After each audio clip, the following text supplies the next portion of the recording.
The little half-door was closed, and Miss Matty sat behind the counter, knitting an elaborate pair of garters. Elaborate they seemed to me, but the difficult stitch was no weight upon her mind, for she was singing out in a low voice to herself as her needles went rapidly in and out. I call it singing, but I daresay a musician would not use that word to the tuneless yet sweet humming of the low worn voice. I found out from the words, far more from the attempt at the tune, that it was the Old Hundredth she was crooning to herself; but the quiet continuous sound told of content, and gave me a pleasant feeling, as I stood in the street just outside the door, quite in harmony with that soft May morning. I went in. At first she did not catch who it was, and stood up as if to serve me, but in another minute watchful Kitty had clutched her knitting, which was dropped in eager joy at seeing me. I found, after we had had a little conversation, that it was as Martha had said, and that Miss Matty had no idea of the approaching household event. So I thought I would let things take their course, secure that when I went to her with the baby in my arms, I should obtain that forgiveness for Martha which she was needlessly frightening herself into believing that Miss Matty would withhold, under some notion that the new claimant would require attentions from its mother that it would be faithless treason to Miss Matty to render. But I was right. I think that must be an hereditary quality, for my father says he is scarcely ever wrong. One morning, within a week after I arrived, I went to call Miss Matty, with a little bundle of flannel in my arms. She was very much awestruck when I showed her what it was, and asked for her spectacles off the dressing-table, and looked at it curiously, with a sort of tender wonder at its small perfection of parts. She could not banish the thought of the surprise all day, but went about on tiptoe, and was very silent. But she stole up to Martha, and they both cried with joy, and she got into a complimentary speech to Jem, and did not know how to get out of it again, and was only extricated from her dilemma by the sound of the shop-bell, which was an equal relief to the shy, proud, honest Jem, who shook my hand so vigorously when I congratulated him, that I think I feel the pain of it yet. I had a busy life while Martha was laid up. I attended on Miss Matty, and prepared her meals. I cast up her accounts, and examined into the state of her canisters and tumblers. I helped her, too, occasionally, in the shop, and it gave me no small amusement and sometimes a little uneasiness to watch her ways there.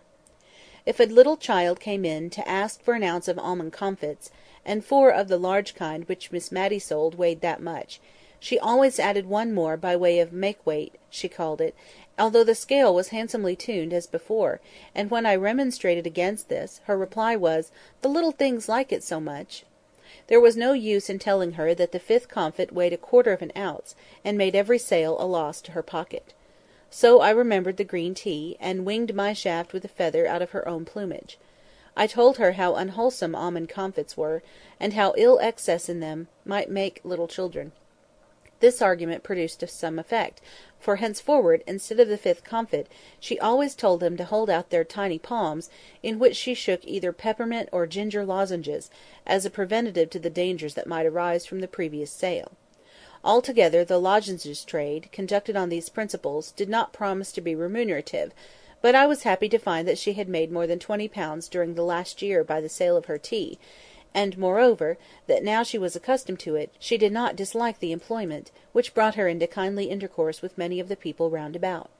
If she gave them good weight, they, in their turn, brought many a little country present to the old rector's daughter, a cream cheese, a few new-laid eggs, a little fresh ripe fruit, a bunch of flowers. The counter was quite loaded with these offerings sometimes, as she told me. As for Cranford in general, it was going on much as usual. The Jamieson and Hoggins feud still raged, if a feud it could be called, when only one side cared much about it. Mr and Mrs Hoggins were very happy together, and, like most very happy people, quite ready to be friendly. Indeed, Mrs Hoggins was really desirous to be restored to Mrs Jamieson's good graces, because of the former intimacy. But Mrs Jamieson considered their very happiness an insult to the Glenmire family, to which she still had the honour to belong, and she doggedly refused and rejected every advance. Mr Mulliner, like a faithful clansman, espoused his mistress's side with ardour. If he saw either Mr or Mrs Hoggins, he would cross the street, and appear absorbed in the contemplation of life in general, and his own path in particular, until he had passed them by. Miss Pole used to amuse herself with wondering what in the world Mrs Jamieson would do, if either she, or Mr Mulliner, or any other member of her household was taken ill. She could hardly have the face to call in Mr Hoggins after the way she had behaved to them. Miss Pole grew quite impatient for some indisposition or accident to befall Mrs Jamieson or her dependents, in order that Cranford might see how she would act under the perplexing circumstances. Martha was beginning to go about again, and I had already fixed a limit, not very far distant, to my visit, when one afternoon, as I was sitting in the shop parlour with Miss Matty— I remember the weather was colder now than it had been in May, 3 weeks before, and we had a fire, and kept the door fully closed—we saw a gentleman go slowly past the window, and then stand opposite to the door, as if looking out for the name which we had so carefully hidden. He took out a double eye-glass, and peered about for some time before he could discover it. Then he came in. And all on a sudden it flashed across me that it was the Aga himself! For his clothes had an out-of-the-way foreign cut about them, and his face was deep brown, as if tanned and re-tanned by the sun. His complexion contrasted oddly with his plentiful snow-white hair, his eyes were dark and piercing, and he had an odd way of contracting them and puckering up his cheeks into innumerable wrinkles when he looked earnestly at objects. He did so to Miss Matty when he came in. His first glance had caught and lingered a little upon me, but then turned, with the peculiar searching look I have described, to Miss Matty. She was a little flustered and nervous, but no more so than she always was when any man came into her shop. She thought that he would probably have a note, or a sovereign at least, for which she would have to give change, which was an operation she very much disliked to perform. But the present customer stood opposite to her, without asking for anything, only looking fixedly at her as he drummed upon the table with his fingers, just for all the world as Miss Jenkyns used to do. Miss Matty was on the point of asking him what he wanted, as she told me afterwards, when he turned sharp to me. "Is your name Mary Smith?" "Yes," said I. All my doubts as to his identity were set at rest, and I only wondered what he would say or do next, and how Miss Matty would stand the joyful shock of what he had to reveal. Apparently he was at a loss how to announce himself, for he looked round at last in search of something to buy, so as to gain time, and, as it happened, his eye caught on the almond comfits, and he boldly asked for a pound of those things. I doubt if Miss Matty had a whole pound in the shop, and besides the unusual magnitude of the order, she was distressed with the idea of the indigestion they would produce, taken in such unlimited quantities. She looked up to remonstrate. Something of tender relaxation in his face struck home to her heart. She said, "Is it—oh, sir, can you be Peter?" and trembled from head to foot. In a moment he was round the table and had her in his arms, sobbing the tearless cries of old age. I brought her a glass of wine, for indeed her colour had changed so as to alarm me and Mr Peter too. He kept saying, "I have been too sudden for you, Matty. I have, my little girl." I proposed that she should go at once into the drawing-room and lie down upon the sofa there. She looked wistfully at her brother, whose hand she had held tight, even when nearly fainting, but on his assuring her that he would not leave her, she allowed him to carry her upstairs.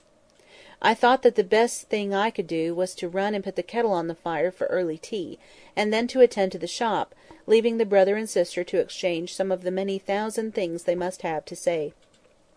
I also had to break the news to Martha, who received it with a burst of tears which nearly infected me. She kept recovering herself to ask if I was sure it was indeed Miss Matty's brother, for I had mentioned that he had grey hair, and she had always heard that he was a very handsome young man.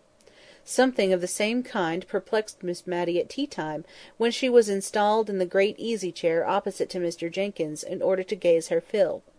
She could hardly drink for looking at him, and as for eating, that was out of the question. "I suppose hot climates age people very quickly," said she, almost to herself.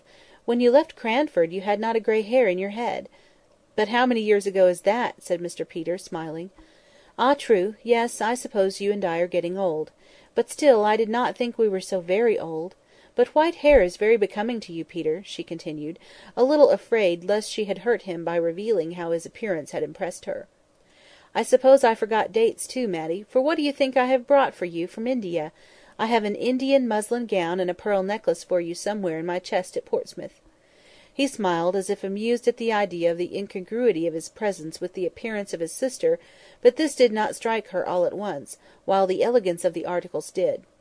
I could see that for a moment her imagination dwelt complacently on the idea of herself thus attired, and instinctively she put up her hand to her throat, that little delicate throat which, as Miss Pole had told me, had been one of her youthful charms; but the hand met the touch of folds of soft muslin in which she was always swathed up to her chin, and the sensation recalled